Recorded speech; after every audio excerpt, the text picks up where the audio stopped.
Another popular interview question is printing the nodes at a given distance from the root.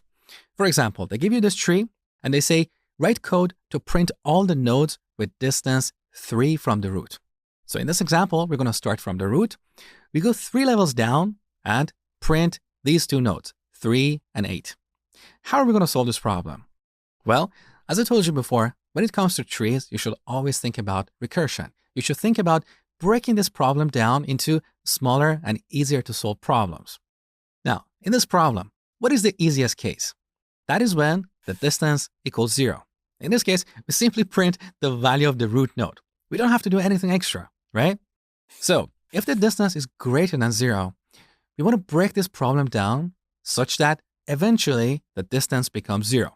So if you start at the root and go 1 level down, at this level, the distance to our target nodes is 2.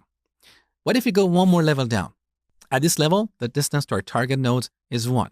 So we are breaking down this problem into easier to solve problems. Now, if you go 1 more level down, at this level, the distance to our target nodes becomes 0. So we simply print them. So that means to solve this problem, we need a recursive method. This method should take 2 parameters, the root node of the tree and a distance parameter. We're going to use this method to traverse the tree. Every time we go 1 level down, we decrement the distance by 1. Eventually, at some point, the distance is going to become 0. At that point, we'll simply print the value of the root node. So go ahead and spend 10 minutes on this exercise. When you're done, come back, see my solution.